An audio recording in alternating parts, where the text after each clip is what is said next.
Hi guys. Now today I took notes from a YouTuber that is very popular, Dawn Matson. And here are some of my notes on her YouTube. She talks about the silent to-do list, and she did mention that she did get some of these ideas from a book that she has not read, but from a YouTuber named Victoria. So if you look up Dawn Matson, the silent to-do list, you will find all her recommendations there, and I will leave you links to Dawn Matson's YouTube. And but she talks about the silent to-do list. She says she's a minimalist, and she says a lot of people do have a lot of different ideas about minimalism, and in her mind, she only keeps what she uses, what she loves and uses. So for me, as you can tell behind me, I'm not necessarily a minimalist, but I do try to keep only what I use and love. And as you can see, I do love a lot of things. I love decor, and so I do have a lot of things. But so minimalism looks different for a lot of people. Minimalism doesn't necessarily mean nothing on the walls, nothing, just sterile. It just means you only keep what you use and love. And in my case, I guess I'm not really a minimalist, but anyway, we'll just move on from that, and I'll tell you a little more about what she says. Every item in your home sends us a message. Plant says, water me. I need water to live. Clothes, they have to be washed. They have to be hung up. They have to be folded. Toys, they need to be put away. Dishes need to be washed. Everything sends us a message. So she says decluttering makes a shorter to-do list. She says in a vacation home, we are more peaceful because it is simplified and it is not sending us the to-do messages. She says in a vacation home, you only have enough dishes for the amount of people that are sleeping in that space. So if the vacation home sleeps 6, then there's only enough dishes for 6 people. So you have to wash them each day. And if you're in a vacation home, someone else, if you only use those dishes once, someone else may be washing them. But you have more of a peaceful vibe in a vacation home, and that is what she's trying to correlate in her home. She wants to be a minimalist so it feels more peaceful, as if she's on vacation on a daily basis. So not exactly and not perfectly, but you get the message, what she's trying to say, convey. And she says, ask yourself, is my home or house sending me positive messages or negative? Dirty dishes versus flowers. Flowers make you happy and joyful unless you have extreme allergies, and then it'll be different. But again, you get the idea. Pretty flowers or dirty dishes. Flowers are beautiful parts of God's creation, beautiful creation from God, and dirty dishes, you have to wash them. They say, why am I still sitting here dirty? Why haven't you washed me yet? Clothes that say you need to lose weight. Does it spark joy or a negative to-do list? Cookbook may say, why aren't you using me yet? Haven't you found a recipe that you liked yet? I spent money on this cookbook. Why haven't I used it? So she says, simplify so that you can enjoy the things you really want to, that you really have. I didn't really write that note quite right. Simplify so that you can enjoy the things that you really want to enjoy. All right, parents. It also helps with parenting. Having a shorter to-do list is more important than how much you spent on the item. Okay, let me go through a little review of what she says. Dawn Matson shares with us the concept of the silent to-do list by explaining what it is and how we can shorten this list to have a more peaceful home. We need to promote ourselves and our feelings and what we need to feel peaceful in our house. We need to promote what makes us feel more peaceful in our house. Dawn says, I really wanted to get a point where it, meaning her home, was a haven, a place where when we come home at the end of the night, we go to relax, we go to recharge and block out the rest of the world for a little while we're at home. So every item in our home is sending us messages and is on the silent to-do list. For example, dishes by the sink are saying, wash me. If you have a project or a task that is overwhelming or seems stressful, it's okay to say that while you thought you could undertake it, you can't do it, or you've changed your mind. You need to pass it to someone else or get help with it. The example she used was someone in the family asking you to do the family, catalog all the family photos, or do a family tree, or do a big, ancestry search. If that is something that overwhelms you and stresses you out, maybe there's another family member that can do that. Don't feel obligated to do that if that is not what you want to spend your time doing. If that is overwhelming, then pass it on to someone else. When decluttering, have the mindset of picking out a few favorites that evoke happy memories and then find a way to use it or display it. We're not going to keep it in a box for years and years, just gathering dust. Just because something is out of sight doesn't mean it still isn't on the mental to-do list. And she's talking about your storage or your garage.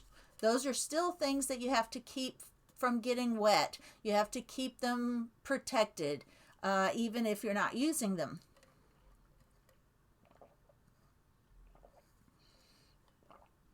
So she says, just because something is out of sight doesn't mean it still isn't on the mental to-do list. It's still something that you are going to have to handle again at some point. Even if you don't handle it until you move, you have to still handle it when you move. As you go through the items in your home, use the silent to-do list as a filter. Ask yourself if it is adding value or causing more stress. When you are using that filter, promote the things that bring you joy and make you happy. When trying to get the family on board with decluttering and simplifying your home, share this concept of the silent to-do list with them to help them understand the stress you are feeling.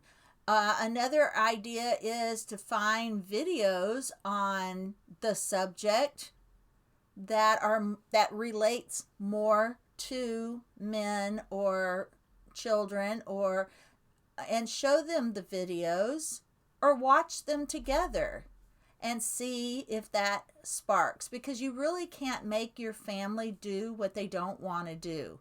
Now they can see that how you do things. You can train your children as they grow up to do things.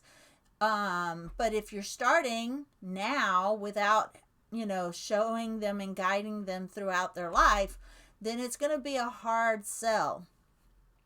So they can see you do them and see how it adds to your life and their life in that way, and then jump on board. You can be persistent and start now with your children and start little habits of decluttering. You can keep a decluttering donation box in every closet for your children to donate their items as they have a urge to, or if things don't fit.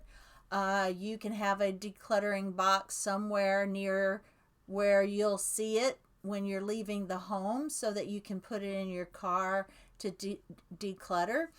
There are some men that do decluttering and organizing videos.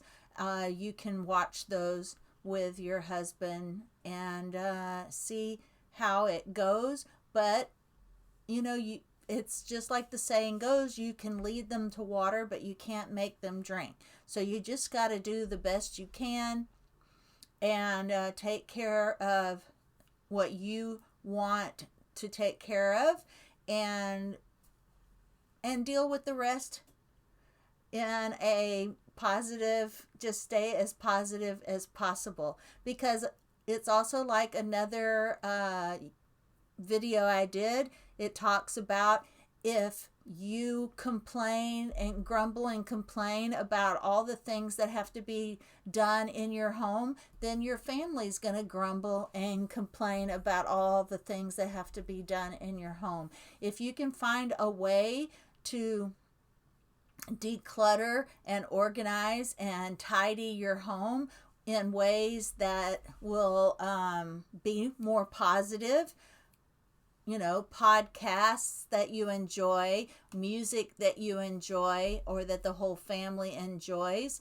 She doesn't talk about this. I'm just adding all of this in because there are things that you can do to make these things more pleasant. You can have the 5-minute tidy where the whole family tidies up their space or one space. You can have the 10-minute, the 15-minute a day tidy, the 15 minutes before bed tidy.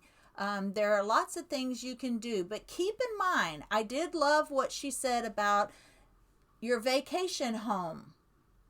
What is it about a vacation home that really gives you a peaceful, positive vibe? One, it's not yours, so you're not having to do all the cleanup that's calling, all the chores that call you at home are not calling you there.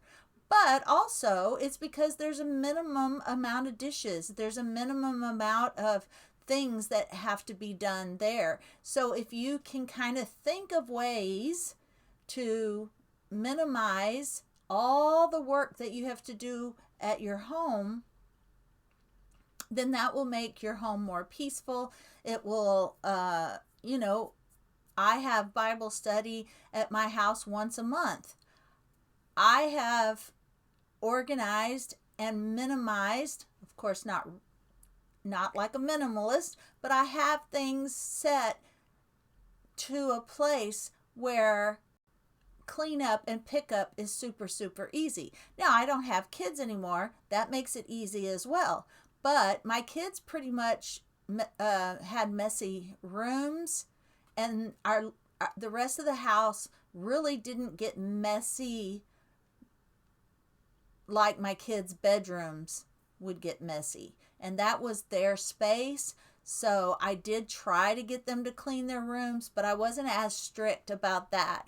My son's chore was to straighten up the living room. really the only time they spent in the living room was playing games and watching TV. So they had to he had to like dust, vacuum, straighten up the pillows, and put away the remotes and all of that. It wasn't a big chore.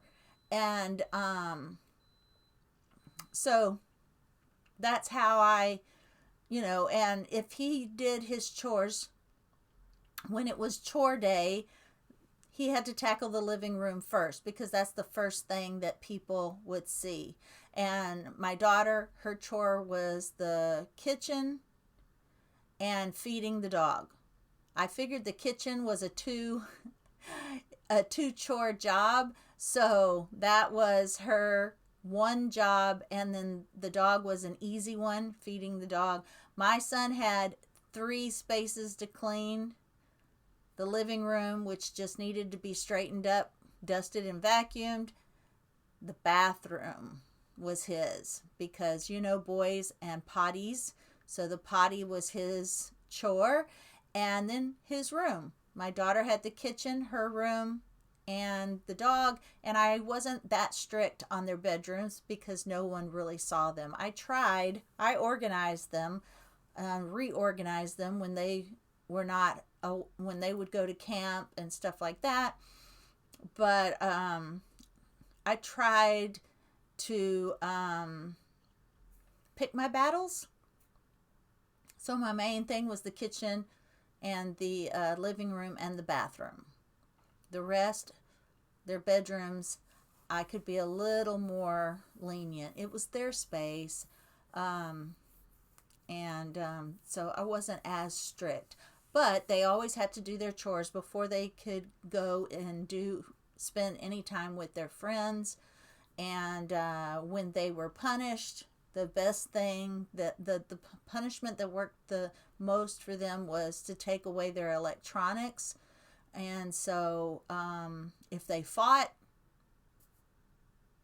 they had to get off whatever they were fighting over. They could immediately. I was kind of strict on some things because I didn't like them to fight.